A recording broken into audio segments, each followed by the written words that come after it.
DJ आप देख रहे हैं नंबर 1 डांस कॉमेडी। बाबू तन लोटा से पानी छुओ आ लो है कुछ लो आ जहाँ जगह मिले तहाँ ठूस लो।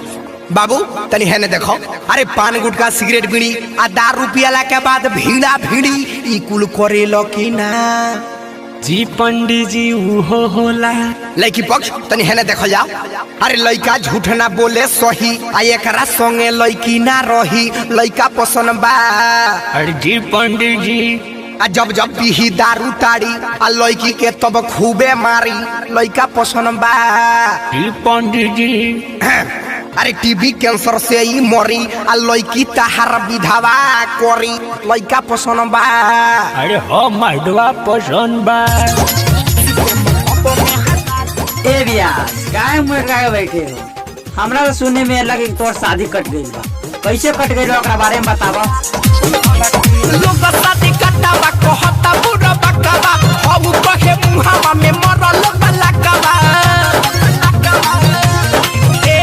लोग शादी कटावा कहता बुरा बकवा अब कहे मुहावा में मरल बलकवा।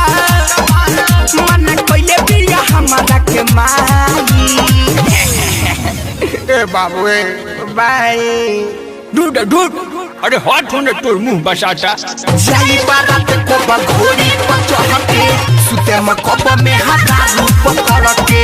जाई बारात को बघोड़ी पर चढ़ के सुते में कप में हजारू पकड़ के। ए मौसी हो गीत गाओ ना।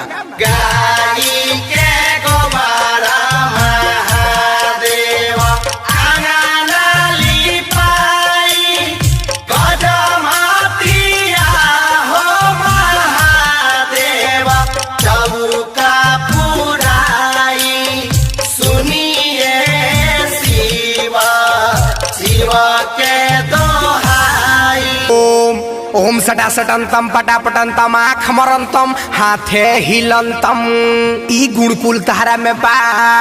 जी पंडित जी अरे यार कहाँ बा डीजे वाला रे, तन डीजे बजा तो।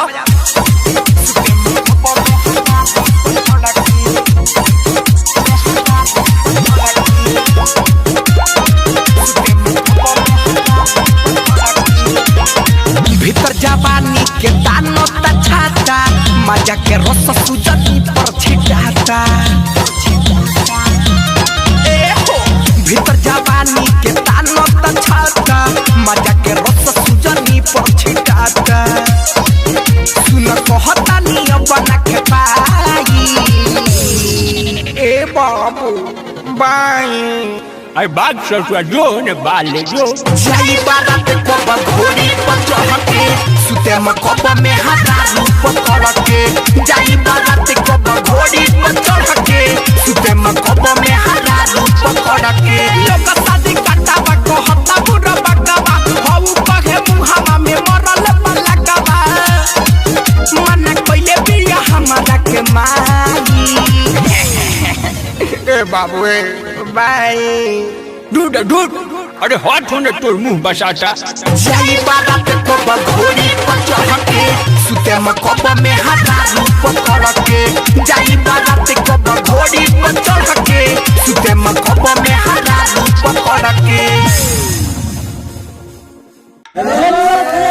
तो कैसा लगा मेरा वीडियो? अगर वीडियो अच्छा लगा हो तो वीडियो को लाइक कीजिए और अभी तक मेरे चैनल को सब्सक्राइब नहीं किए हो तो मेरे चैनल को सब्सक्राइब कीजिए और इस वीडियो को ज्यादा से ज्यादा शेयर कीजिए। मेरे चैनल पर एक वीडियो खेसारी लाल के गाना तोहर दूल्हा जलंधर के बंदर ये वीडियो बहुत चला था, आप भी देख सकते हैं। एंड स्क्रीन में आई कार्ड में आएगा, आप भी नहीं तो मेरे चैनल पर आके भी देख सकते हैं इससे पिछला वीडियो। तो देखिए आज रक्षाबंधन है, मैं सभी भाई लोग आज रक्षाबंधन का दिन है। सभी भाई लोग बहुत खुश है हम लोग, तो मैं दिल से आप सभी लोगों को कहना चाहता हूँ रक्षाबंधन के हार्दिक शुभकामनाएं देना चाहता हूँ। तो चलिए फिर अगले वीडियो में मिलते हैं। बाय।